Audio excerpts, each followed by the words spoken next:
Hello. Ito po naman ay basil. Sweet basil.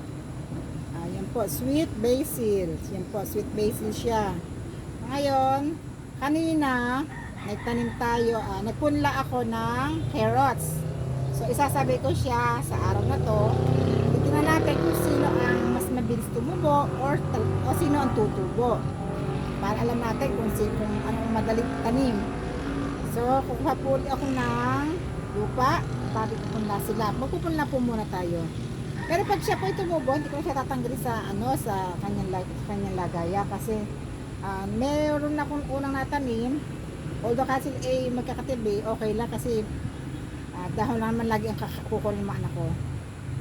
So, ito po, start tayo ho. Ngayon ay November 20, 2023. Kuha po ako ng lupa.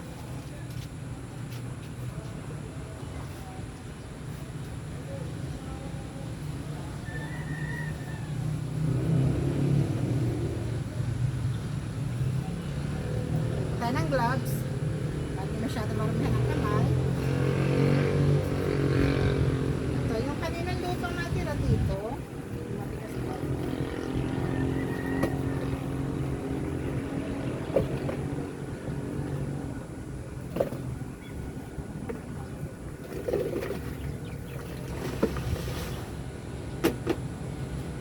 Yan, lalagay ko. Yan. Lalagyan ko pa po siya.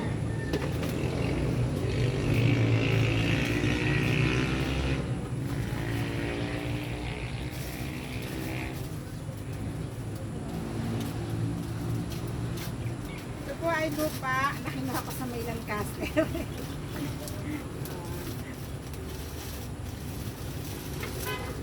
Yan. Ito ilalagay. Yan. Ito parang mga lupang bundok. Medyo may matigas pa nga eh.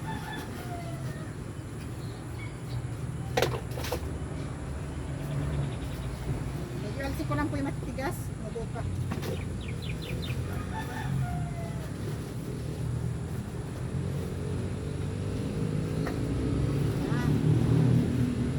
Ngayon, sasamahan ko siya ng compost. Loam soil pala. Loam soil.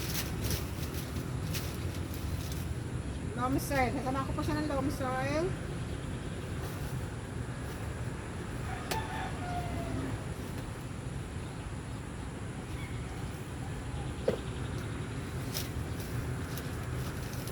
Ayan, loam soil. Sasamahan ko po siya.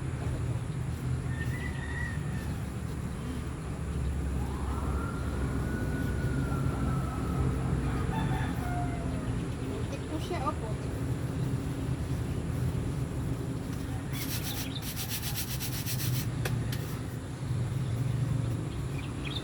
Ayun, babasahin ko muna po yung lupa. Bago ko siya pulaan. Ayan po, oh. Ano lang to, lagayan lang to ng prutas. Nagbibili sa Divisoria. Nalagay ito ng mga ubas, mga grapes. Kinuha po ako ng aking tiyahin para tamnan ko daw. O, ngayon, lalagyan ko siya lalagyan ko ulit siya nito. Kasi sayang.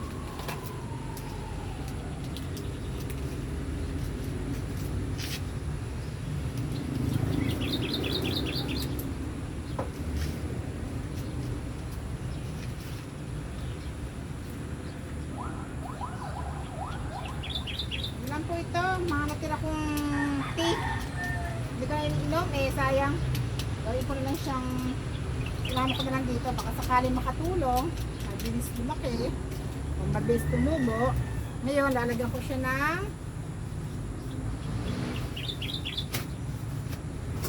lalagay ko sa ibabaw po ito ng lupa. Para kita ko yung mga naikukunla ko. Yan. Ito o. Kasama sana naman siya. Madali naman siya ano. Ngayon, tatanggalin ko na siya.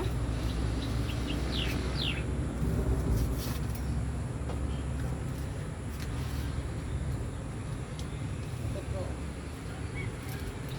Ito po, konti lang ang laman niya, kaya ilalagay ko na rin lahat to.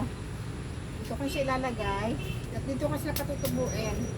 Pag sila'y tumubo, di ko siya aalisin sa lagayan. Para dito na lang po kami pipitas. Bubudbud ko lang siya.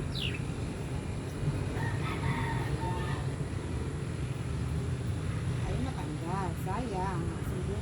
Sayang isang buto kapag hindi siya natanggal. Po, hindi, gagawin ko lang. Ko lang siya dito para pag tumubo siya.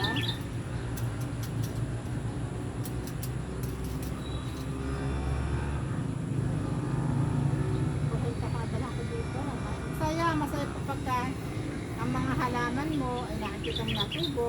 Ayan po, ayan na siya. Ngayon, lalagyan ko siya uli ng lupa. Yung isa, hindi ko siya nilagyan ng ito. Ngayon, lalagyan ko basil. Ano ko, kung ano mas magandang, titingnan ko kung ano mas magandang mangyari. Kasi, isa, dinerecho kong lagyan siya ng lupa. Ito ngayon lalagyan ko siya ng sa ibabaw, di ba? Nilagyan ko siya ng tissue. Tapos mga buto, mga seeds. Yan ilalagay ko siya. Yan, sa ibabaw naman niya, mga seeds. Para yung kanilang pagtubo, dire-diretso. Ito, lalagyan na po ako ng lupa.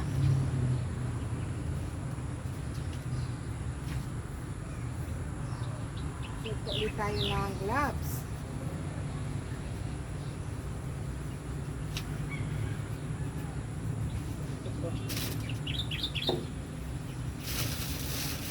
Ito po ay loam soil. Mga loam soil po ito. Ay ilalagay ko sa ibabaw.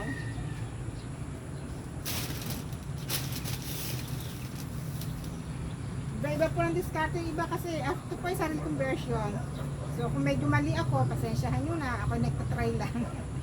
Gumagawa lang ako ng sarili kong version ng paano paraan ng pagpunla. Yung iba kasi sa kanila kasi iba yan. Hindi ko rin alam.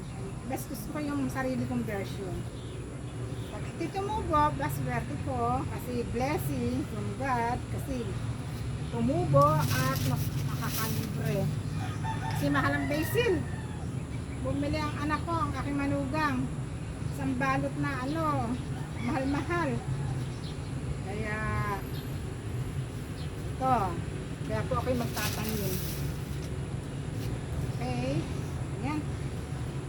Hindi siya masasayang. So, didilagan ko na siya. Pagdaratan, November 20 po ito. Didilagan ko na siya.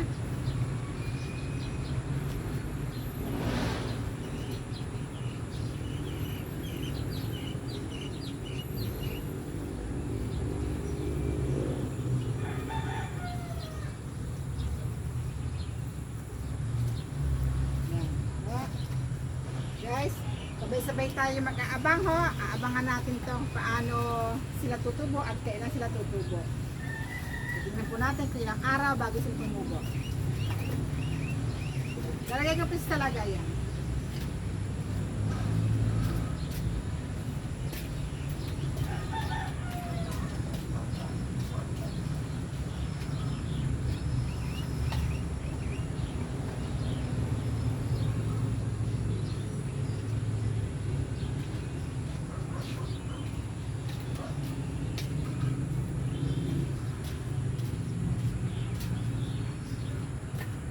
Nilagay ko na sila. Sa ngayon, ina lang po muna, dalawang klase ang pinunla ko ngayon. Basil at carrots. Yung carrots, marami na pang natira. Kaya, pagka medyo tumubo na yon, tatanim po ulit natin yung mga natira. Ito, papakita ko sa inyo yung ginawa ko. At yung aking mga halaman, ayan po. Ayan, may mga bulaklak ako. Ayan. Wait lang.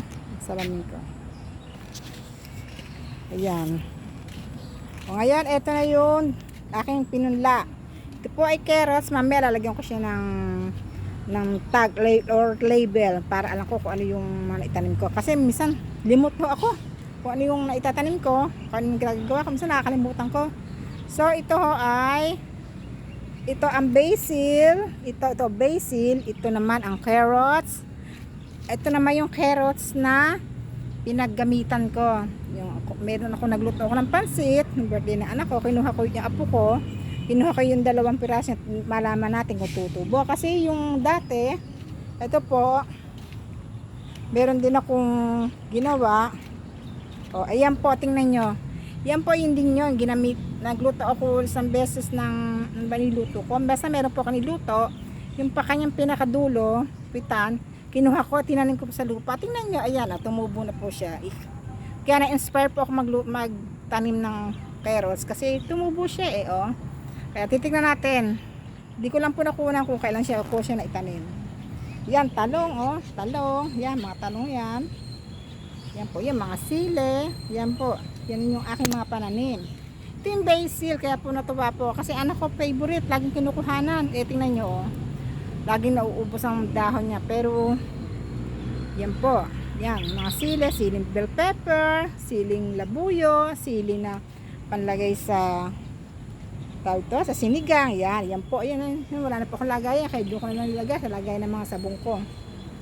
Yan, ayun po naman yung aking mga yan, sitaw. May 4 na piraso akong punong ampalaya. Tapos, yun po ay pipino. Kaya, diyan po nakakapitas na po ako ng ampalaya at saka sitaw, tiyaga. Kaya, ayan po. Oh. Ayan, tingnan nyo. Ayan, mga sili ko. Ayan. Ayan, nagpunla na po ako malaki na. Ililipat ko na po sila sa mga paso kasi ang dami. Pero kung gusto nyo po, humingi kayo. Oh. Ayan. Ito sobrang naman dami na akin na itanim. Pwede ko kayong bigyan kung gusto nyo. Punta lang po kayo sa bahay. Ayan. Ayan, bibigyan ko kayo niyan. Ito pa yung aking pechay. Nakunan ko na siya kaya medyo pula. Ano na siya? Nakakalbo na kasi nakuhanan ko na siya. Niluto ko na siya. Isama ko na siya. Ngayon, ito naman ay labanos. Medyo mali yung nagawa ko kasi binudbud ko yung buto. Nagtubuan. Hindi ko naman siya matanggal-tanggal. Pag tinatanggal kasi namamatay. Kaya hinayaan ko na. Pero ayan, malaki na. Malusog na siya. Oh. Iba natubo na po. Yan. Ayan. Akin ang palaya, may mga bunga na. Kaya, guys, tiyaga-tiyaga lang tayo. Kasi, nasa tiyaga ang pag-asa. Nasa tiyaga, pag may tiyaga tayo, meron tayo aanihin. Diba sabi na, pag may tiyaga, may nilaga. Yan. Po ha, guys. Ngayon ay November 20, aabangan natin kung kailan sila tutubo. Ito naman po ay celery. Yan, tingnan nyo. Ito ang tagal. Matagal siyang tumubo. Celery po siya, pero ngayon, ayan, natubo na siya. Kaya, ayan po. Hahayaan ko siya dyan. Hindi ko na siya itatanim sa ibang, hayaan ko na siyang lumaki dyan. Pero at least, natubo na po siya. Oh. Pero matagal po siya bago tumubo. Oh. Ayan, yan po siya. Celery yan, celery. Sige po guys, thank you. Abang-abang na lang po tayo kung kailan sila tutubo. God bless.